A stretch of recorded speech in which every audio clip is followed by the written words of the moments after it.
My name is Paula Anna Maget, and I've been coming to the Crossing a little bit over 15 years.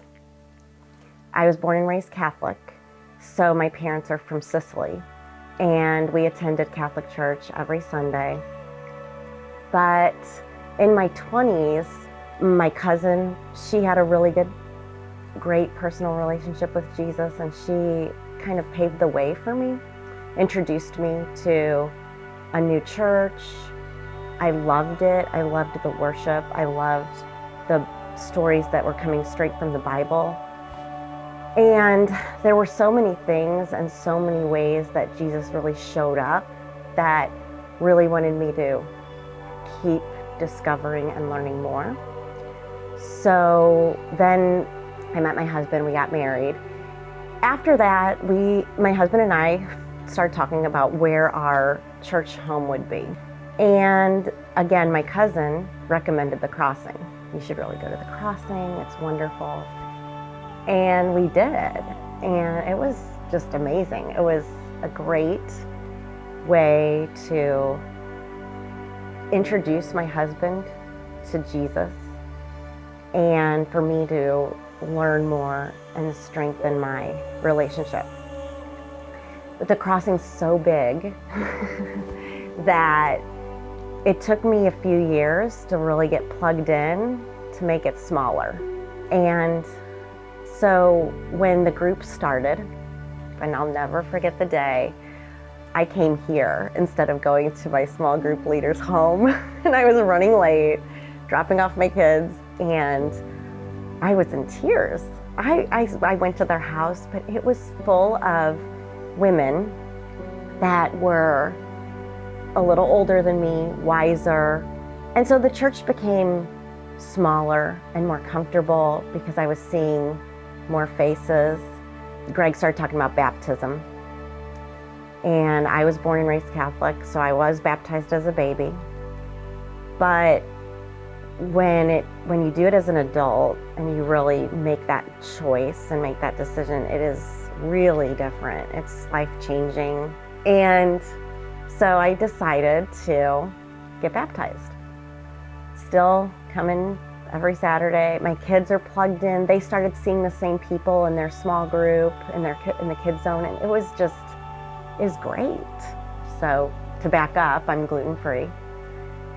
3 months before my wedding, I discovered I had interstitial cystitis. It's a bladder condition.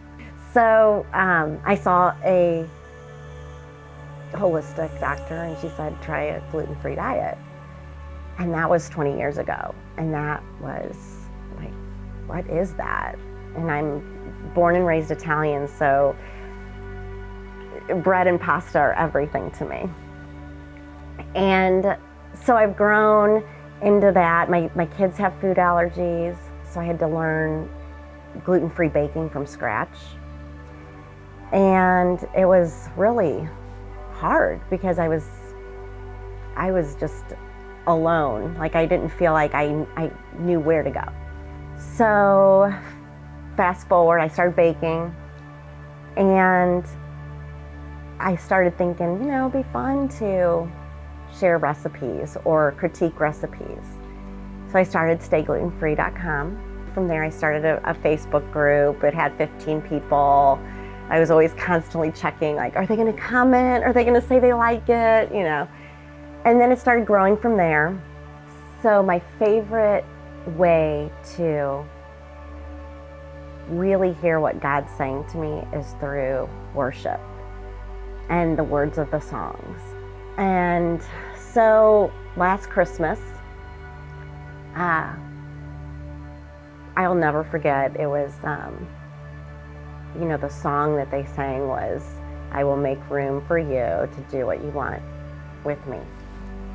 And in that time, I had received an email from someone that said, are you ready for a next challenge? And it was asking me to write a gluten-free cookbook. And I just remember singing that song and being like, if this is what I'm meant to do, God, pave the way, show me. So we started, I signed the agreement, and I started making recipes. We went into one of our closets, we emptied it out, me and my kids, and we pray in there. And we have all these Post-it notes. And one of them was, pray for the cookbook. Then, we're doing book edits, and I have my kids at home, and we're doing homeschooling and trying to do all that. And then the book released. People started posting photos of my cookbook with their children. And so I hosted a free class to bake with these children, and everyone had so much fun, and it's turned into the gluten-free baking club for kids. I get letters from parents, and they will say to me, thank you for such a great baking class. My daughter is the only celiac in her school. This has made her know that she can bake again. This has made her feel not alone. My parents owned a pizza place, and pizza is very important to me. So I wanted to do a baking class for the kids with pizza. With gluten-free pizza, it's hard to flip the dough because it's more of a batter. But I figured out a way we pre-bake it, and then so we flipped it that way. So I was showing the kids, and I flipped it, and it fell on the ground. And I didn't panic. I just picked it up and I said, it's okay, it's gonna happen. I suggest you do it over the table, but and it's okay. And a mom wrote to me and said, I can't tell you how great that was that you picked up that pizza crust and said, it's okay and it happens, because my son struggles with change and failing. And he doesn't want to try new things because he's afraid to fail. So thank you, in all capital letters. And it's just, I'm still pinching myself, I have to say, because I didn't expect that it would really make such a difference in so many people's lives. God's given me this gift of really being an encourager. And I feel like through this work that I can do, I can encourage people that they can live a normal life, that they can have the food that they miss, and these kids don't have to feel isolated or left out. So when my kids go to school and they have a birthday party and all the kids are eating the delicious cupcake that's store-bought, I want them to have that too. And now being able to provide that, I feel like God has really helped me to be a light for them and help them understand that they're not the only kids that have to be gluten-free in this world. They may be the only kids in their class, they may be the only kids in their school, but they're not in the world. And they can grow into this dietary restriction and have a completely normal, delicious life.